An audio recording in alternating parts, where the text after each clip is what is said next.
बहुत साल पहले की बात है। सुंदरबन के जंगल में शेर खान का शासन था। शेर खान दिल का बहुत अच्छा था। शेर खान हमेशा जंगल के जानवरों का ख्याल रखता था। एक सियार शेर खान का वफादार मंत्री था। वह जंगल में घूमता और सारे समाचार लाकर शेर खान को देता रहता था। एक दिन सियार शेर खान के पास आया और कहा, महाराज, जंगल के सभी जानवर कह रहे हैं आपके बाद इस सिंहासन पर कौन बैठेगा, इसलिए ये सब कह रहे हैं कि आपकी शादी हो जानी चाहिए, क्योंकि आपका संतान ही आगे चलकर इस जंगल का राजा बनेगा।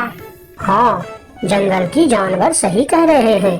मेरा संतान ही आगे चलकर इस जंगल का राजा बनेगा, इसीलिए मैं अवश्य शादी करूंगा। तुम शादी की तैयारियां करो। फिर शेर खान की शादी बड़ी ही धूमधाम से हो रही थी। जंगल के सभी जानवरों को शादी में बुलाया गया था। सिर्फ एक छोटे से चूहे को छोड़कर शादी में बहुत सारा खाने पीने का इंतजाम किया गया था। सभी जानवर पेट भर खाना खाया। इधर चूहा को निमंत्रण न मिलने के कारण वह बहुत गुस्से में था। ये शेर तो बड़ा ही घमंडी निकला। उसने मुझे शादी में ना बुलाकर मेरा अपमान किया है। मैं इसका बदला अवश्य लूंगा।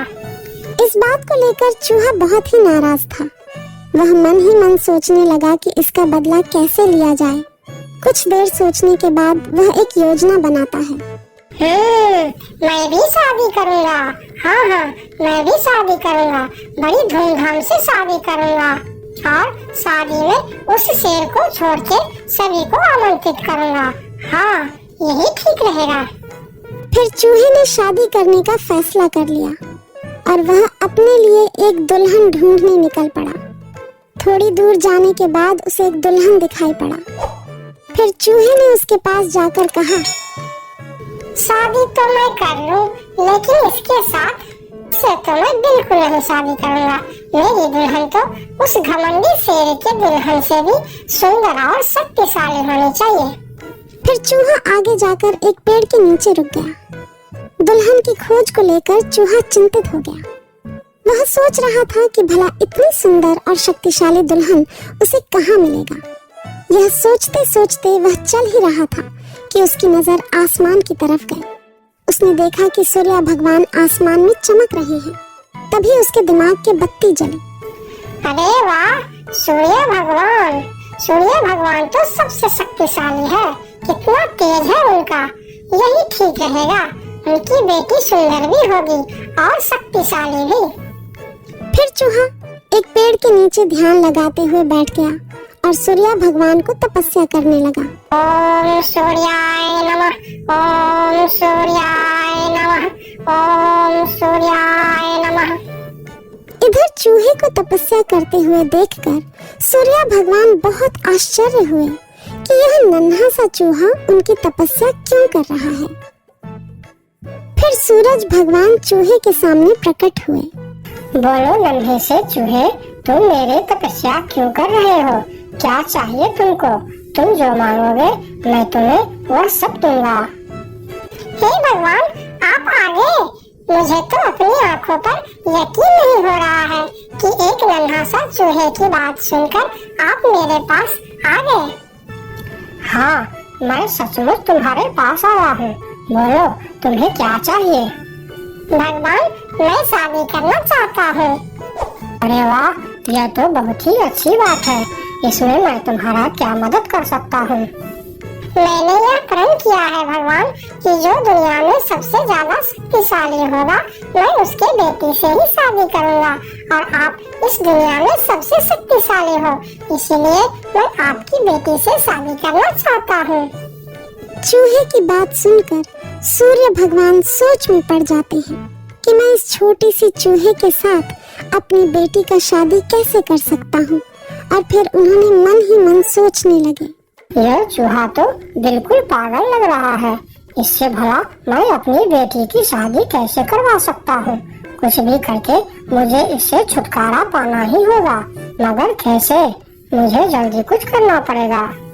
तभी उनके मन में एक ख्याल आया और उन्होंने चूहे से कहा, अरे, यह तो बहुत ही अच्छी बात है कि तुम मेरी बेटी से शादी करना चाहते हो। मुझे अपनी बेटी के लिए तुमसे अच्छा वर और कहाँ मिलेगा। सूर्य भगवान का बात सुनकर चूहा मन ही मन बहुत खुश हो गया और उसके मन में लड्डू फूटने लगे। तभी सूर्य भगवान बोलते हैं, लेकिन एक समस्या है, मैं दुनिया का सबसे शक्तिशाली नहीं हूँ और तुमने प्रण किया है कि जो दुनिया में सबसे ज्यादा शक्तिशाली होगा तुम उसी के बेटी से शादी करोगे। अगर तुमने मेरी बेटी से शादी की तो तुम्हारा प्रण टूट जाएगा। हे भगवान, ये आप क्या बोल रहे हो? आपसे भी शक्तिशाली, आपसे शक्तिशाली भला इस दुनिया में और कौन हो सकता है? मुझसे शक्तिशाली तो वह बादल है जो अपने परछाई से मुझे भी ढक देता है। यह सुनकर चूहा आसमान की तरफ बादल को देखने लगा और बोला, अगर बादल आपसे भी ज्यादा शक्तिशाली है तो मैं फिर उसकी बेटी से ही शादी करूंगी। आप उसे नीचे बुलाइए। फिर सूर्य भगवान ने बादल को नीचे बुलाया और बादल उनकी बात मानकर धीरे धीरे नीचे आया। बादल जी, मैं आपकी बेटी से शादी करना चाहता हूँ क्योंकि आप दुनिया के सबसे शक्तिशाली हो। मैं अपने आप को बहुत बड़ा भाग्यमानी समझूंगा अगर आपकी विवाह मेरी बेटी से हुई, लेकिन मैं दुनिया का सबसे शक्तिशाली नहीं हूँ। मुझसे शक्तिशाली तो हवा है जो हमें भी उड़ाकर दूर चला जाता है। अच्छा, तो यह बात है। ठीक है, फिर मैं हवा की बेटी से ही शादी करना चाहता हूँ। आप हवा को बुलाइए।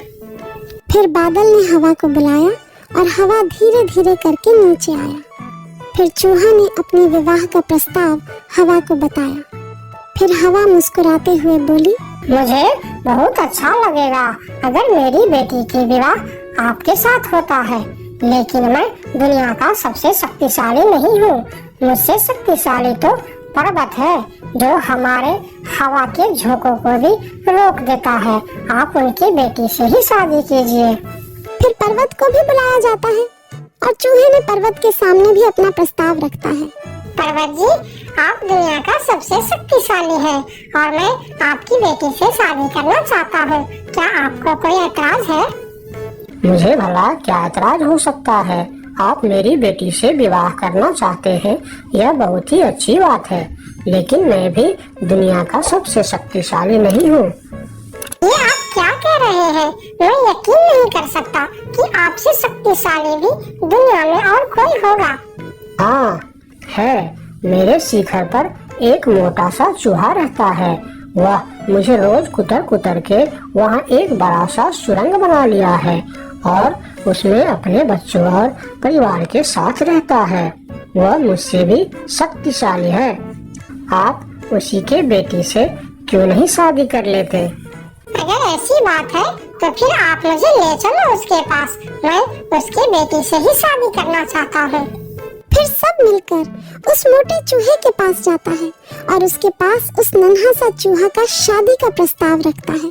फिर जब नन्हा चूहा उस मोटे चूहा की बेटी को देखते हैं तो वह उसे बहुत पसंद आता है और फिर उन दोनों का शादी बहुत ही धूमधाम से होता है।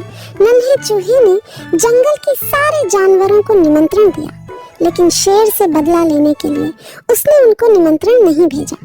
जब शेर खान को इस बात की खबर होती है तो शेर खान बहुत ही गुस्सा हो जाता है और अगले दिन सियार को उस चूहे के पास भेजता है और बोलता है, उस चूहे को कल मेरे दरबार में हाजिर करो।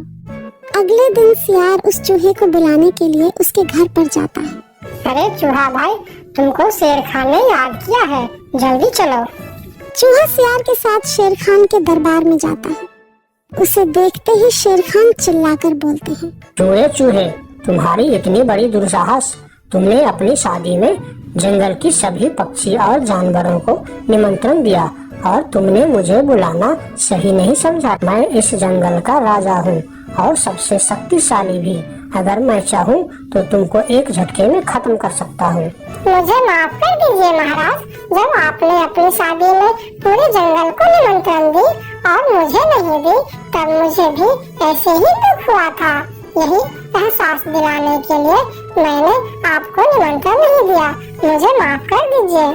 क्यों रे सियार, तूने ऐसा क्यों किया? मैंने तो तुमको बोल दिया था कि जंगल के कोई भी पशु पक्षी छूटनी नहीं चाहिए। फिर तुमने इस चूहे को निमंत्रण क्यों नहीं दिया? मुझे माफ कर दीजिए महाराज, गलती हो गई। मैंने सोचा यह छोटा सा जीव, इसको क्या निमंत्रण देने का, इसलिए मैंने इसे छोड़ दिया था। मुझे आप माफ कर दीजिए। ठीक है, अगले बार से ध्यान रखना। मेरे लिए जंगल का हर जीव एक जैसा है।